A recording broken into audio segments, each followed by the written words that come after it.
I'm Greg, And I'm Dave. and we're co-founders of Software Gardening. Software gardening is the mindset of treating software like a living, breathing entity that requires care and cultivation, much like a garden. Our mission is to elevate scientific software sustainability and reproducibility, and we're taking a multi-pronged approach. Our flagship product is called the Almanack, which is both an educational book and Python package that reports on over 60 metrics for scientific software and analysis code bases, which are related to software sustainability. Dave is now going to walk you through a brief high-level overview of our tool. Welcome to the Almanack's GitHub page, where we host everything that we do in open source.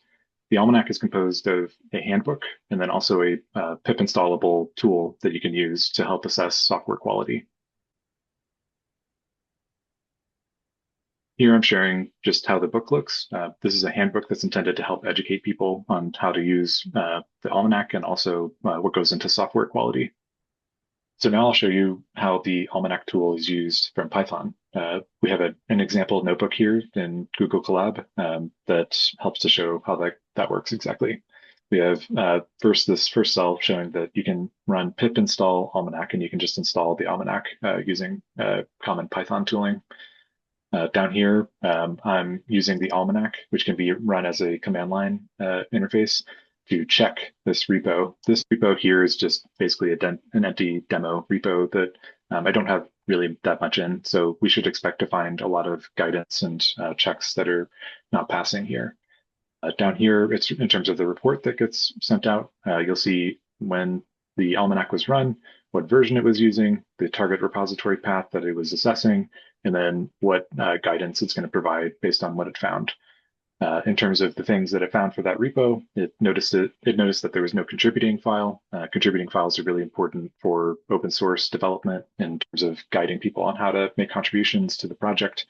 Um, Down here, we're seeing that there's no code of conduct that's listed. There's no citation or that was able to be found. There's no common docs, and so on and so forth. With all of these checks, that'll provide guidance on what you're supposed to do, kind of providing like best practices right there in the terminal if it can. And down here, you'll see that there's a ratio that's provided in terms of the number of checks that passed versus didn't pass. So in this case, we only had 3 checks that passed and out of 11. Down here, we can also see that the Almanack can be used to gather a table of metrics.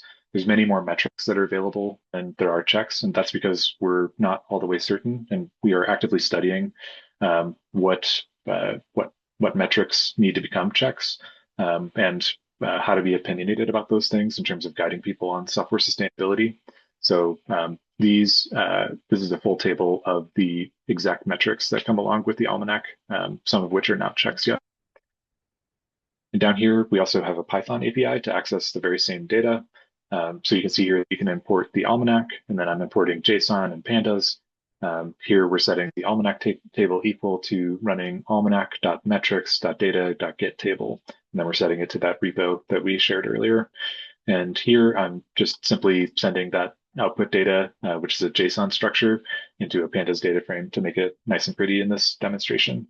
And here you get the full metrics like I mentioned before. So you get a name, an ID, a result type, the sustainability correlation.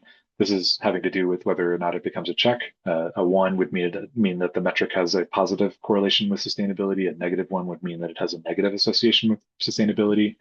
You get a description, correction guidance if there is any, how you're supposed to, why you're supposed to fix something, how you're supposed to fix something, and then what the result was. Some of these are just metadata in this case at the very top.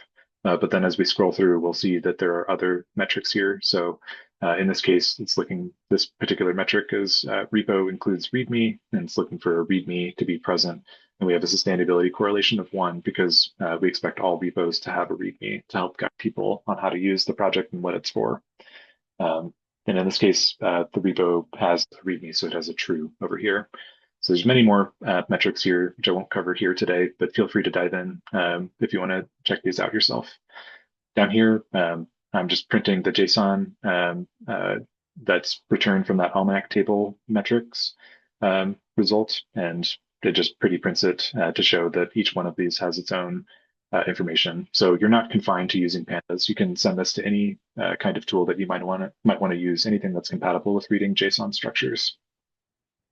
Our vision is to deliver the Almanac to various stakeholders with shared missions of elevating scientific software sustainability. For example, we've developed a tool called Taproot to help editors and reviewers evaluate scientific software submitted alongside manuscripts.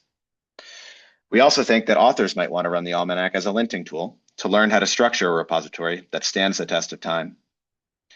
Users of tools might use the Almanac to identify projects with high sustainability scores. This might indicate projects that they can rely on to be used kind of over time. And lastly, funders might use the Almanac to incentivize sustainable software practices. We're building a community to pursue this goal collectively. Better software is cultivated. The Almanac helps you grow it.